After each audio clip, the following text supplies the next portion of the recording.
पुष्पा 2 में अल्लू अर्जुन ने क्यों पहनी साड़ी, क्या है ऐसे लुक का राज? अगर फाइटर जेट्स पायलट जेट उड़ाते हुए बेहोश हो जाएं, तो क्या होता है? रेलवे के टीटीई और टीसी में क्या फर्क होता है? ऐसे ही इंटरेस्टिंग फैक्ट से अपडेट रहने के लिए हमें अभी फॉलो कर लो। Fact number 6, recently south film industry के स्टाइलिश स्टार अल्लू अर्जुन की फिल्म पुष्पा 2 का पोस्टर और 3 मिनट लंबा टीजर जो आते ही हिट हो गया। इसके पीछे तमाम लोग डिस्कशन करने में लगे हुए हैं, क्योंकि इसमें अल्लू औरतों की तरह साड़ी पहने हुए नजर आ रहे हैं और यूनिक तरह का मेकअप उनके इस लुक में मस्त तड़का लगा रहा है। साथ ही उनके हाथ में गन भी है। असल में इस लुक की वजह है साउथ की एक परंपरा।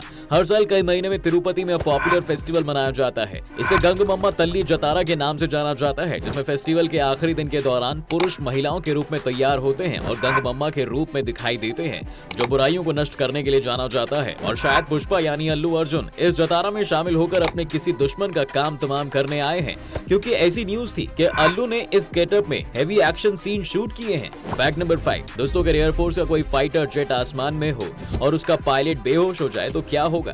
तो भैया ऐसा है, अर्थ के चारों तरफ है गुरुत्वाकर्षण यानी ग्रेविटी, जो अर्थ से बाहर जाने वाली किसी भी चीज को रोकती है और नीचे खींचती है। इसके लिए लगता है फोर्स, जी हाँ, जिसे जी से मेजर किया जाता है। और एक नॉर्मल आदमी 3G तक का फोर्स झेल सकता है, बट यहीं पर होता है खेल, क्योंकि जेट उड़ते हैं आसमान पर और उनकी स्पीड करती है हवा से बातें, और ऐसे में उन्हें फेस करना होता है 5G का फोर्स, जिससे बॉडी का सारा ब्लड पैरों की तरफ फ्लो करने लगता है, जिसकी वजह से ब्रेन में ऑक्सीजन की कमी हो जाती है और पायलट बेहोश हो जाते हैं और जेट जमीन की ओर गिरने लगता है। जब काफी देर तक जेट का पायलट कोई एक्टिविटी नहीं करता है, तो जेट में लगे automatic ground collision avoidance system का इस्तेमाल किया जाता है, जो जिसे किसी सिचुएशन के लिए काम आता है। और यही चीज एक जेट को हाई ऑल्टीट्यूड पर ले जाती है और क्रैश होने से बचा लेती है। इससे जेट और पायलट दोनों ही सेफ रहते हैं। फैक्ट नंबर 4, दोस्तों इंडिया में हर दिन करोड़ों लोग ट्रेन में ट्रैवल करते हैं, लेकिन क्या आप जानते हैं कि ट्रेन में टिकट चेक करने वाले और स्टेशन में टिकट चेक करने वाले टीटीई या टीसी दो अलग अलग पोस्ट हैं। जी हाँ, इन्हें लोग एक ही समझ लेते हैं, जबकि ऐसा नहीं है। ट्रैवलिंग टिकट एग्जामिन यानी टीटीई को रेलवे के कमर्शियल डिपार्टमेंट के तहत अपॉइंट किया जाता है,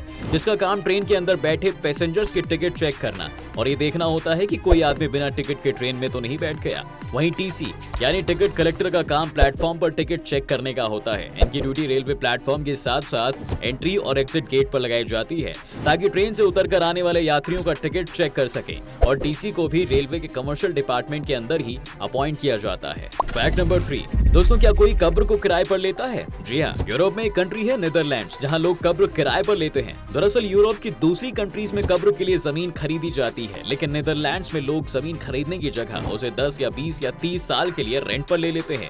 असल में नीदरलैंड्स एक बहुत छोटा देश है, जहाँ रहने के लिए जमीन की कमी है। ऐसे में लोगों को दफनाने के लिए जगह मिल पाना बहुत मुश्किल है, इसलिए यहाँ करीब 20 लाख कब्रें हैं, जिनमें हर एक में 2 से 3 बॉडीज को दफन किया जाता है। और देखा जाता है कि एक ही परिवार के लोगों के ताबूत एक के ऊपर एक तो नहीं रख दिए हैं, और यहाँ कई बार कब्र का किराया भी घटता बढ़ता रहता है। इसके अलावा नीदरलैंड्स में यूथेनेसिया यानी इच्छा मृत्यु का भी एक रूल है, लेकिन ऐसा सिर्फ तब किया जाता है जब गवर्नमेंट के पास इससे रिलेटेड कोई एप्लीकेशन आता है और गवर्नमेंट अपनी इन्वेस्टिगेशन में यह पता लगाती है कि एप्लीकेशन देने वाला शख्स किसी गंभीर बीमारी से पीड़ित है या वो बहुत ज्यादा दर्द में है और उसके सामने यूथेनेसिया के अलावा कोई और दूसरा रास्ता नहीं है, तब ही इसकी परमिशन दी जाती है। फैक्ट नंबर 2, रिसेंटली पेप्सी ने 14 साल बाद करोड़ों रुपए खर्च करके अपना लोगो चेंज कर लिया है, और कुछ वक्त पहले ही महिंद्रा ने भी कुछ ऐसा ही किया था। पर सवाल ये उठता है कि कंपनीज ऐसा करती क्यों है और महिंद्रा ने अपना लोगो क्यों चेंज कर दिया? ऐसा नहीं है दोस्तों कि सिर्फ पेप्सी या महिंद्रा ने ही अपना लोगो चेंज किया हो, बल्कि वर्ल्ड की हर बड़ी कंपनी वक्त वक्त पर अपने लोगों को चेंज करती रहती है। और ऐसा इसलिए किया जाता है क्योंकि एक लोगो पूरी कंपनी को रिप्रेजेंट करता है, जिससे लोग उस कंपनी को पहचानते हैं। ऐसे में लोगों को बदलते वक्त और कल्चर के साथ अपडेट किया जाता है, जिससे कंपनी दुनिया के साथ चलती दिखे। और तो और इसमें करोड़ों रुपए का खर्चा आता है। ऐसे ही कुछ महिंद्रा ने भी अपने लोगों के साथ किया, क्योंकि महिंद्रा अपने नए लोगों से कस्टमर्स को ये बताना चाहती थी कि उनकी नई आने वाली कार्स और ज्यादा सेफ और ज्यादा लुक्स में कमाल होंगी, जो कि नजर भी आता है। फैक्ट नंबर 1, सर्दी के मौसम में लद्दाख में इतनी स्नोफॉल होती है दोस्तों, ये पूरी इंडिया से कट जाता है, जिसका फायदा उठाकर चीन वहां कब्जा कर लेता है। लेकिन अब इंडिया ने इस प्रॉब्लम का सॉल्यूशन निकाल लिया है और लद्दाख से हमेशा कांटेक्ट बनाए रखने के लिए बना दी है एशिया की सबसे लंबी टनल, जिसका नाम है जोजी ला टनल। जी हाँ, ये 14.2 किलोमीटर लंबी है। इससे 3 घंटे का सफर 1 घंटे में पूरा किया जा सकता है। साथ ही आर्मी के लिए भी ये बहुत यूजफुल है, क्योंकि इसकी हेल्प से पाकिस्तान और चाइना से होने वाले किसी भी अटैक के वक्त जल्दी से जल्दी बॉर्डर एरिया तक पहुंचा जा सकता है। फिलहाल ये पूरी तरह से बन चुकी है, वो भी आधी, बाकी का काम रफ्तार में है, जो 2027 तक पूरा कर लिया जाएगा।